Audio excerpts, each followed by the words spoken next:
When it comes to Little Nightmares, I had honestly heard very little about the game. I remember seeing an IGN review on it years back, and a friend who was interested would bring it up every now and then, but other than that, I hadn't known about its general popularity. When I discovered that there were countless other videos that garnered thousands and even millions of viewers, as well as having a comic series that further explores its lore, I was genuinely surprised and honestly upset that I had let this title slide under the radar for so long. The only thing that did pull my attention back to it was learning a sequel was coming soon and the inclusion of the original game on Games with Gold.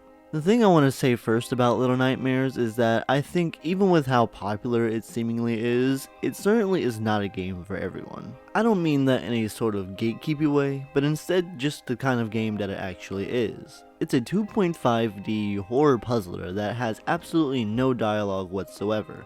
No voice acting, no text, nothing. Instead, it relies on its environments and the details within them to relay the larger picture that is the world. And it's in that, along with this excellently grim atmosphere, that Little Nightmares exceeds extraordinarily. Throughout the 3-hour experience, you play as 6, whose name I actually had to look up via Wikipedia, and are tasked with making your way through a strangely enormous ship in the dark of night equipped with nothing but a bright yellow raincoat and a lighter. The ship creaks and moans, pipes leak both water and steam, areas range from small office spaces and living quarters to large open corridors that really emphasize how small and seemingly hopeless it may be trying to escape. It's not just the environment that's at play here, as music is also chilling or intense whenever it comes into play, like these instances for example.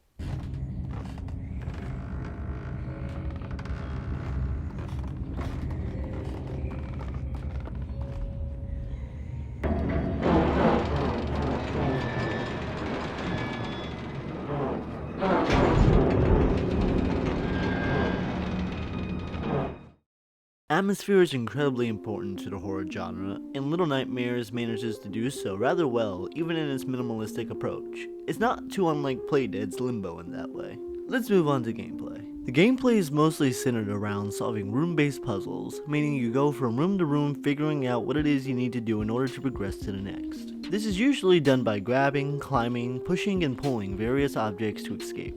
To further complicate things, you also often have to navigate around a small variety of foes, most of which look like they've stepped out of a Tim Burton animated film, and range from a blind, absurdly long-armed creature to grotesque diners that try to swoop the character up and make you their next meal.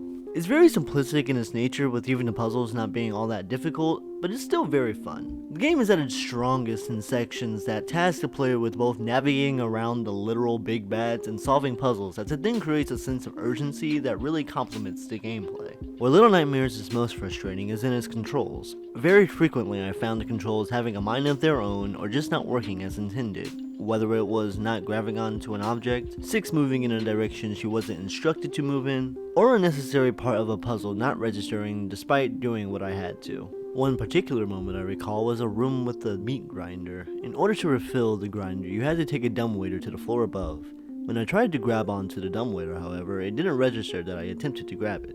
I went looking around the room for other possible ways until I doubled back and tried again, only this time it worked successfully. It was just upsetting having spent that kind of time despite having done what I had to do minutes before. Another turnoff of the game is its length, which comes in at around 3 hours. At $20, 30 with all the DLC, that's pretty steep. Yes, there are collectibles in the way of hugging all the gnomes and lighting all the lanterns and candles that help pattern out that time, but I would suggest either picking this up via Games with Gold before it's gone, or buying a physical copy for much less. Little Nightmares is an intriguing little game that, though may not appeal to everyone, at least should be watch played. The atmosphere is what really grabbed hold of my attention and didn't at all let go until the credits rolled.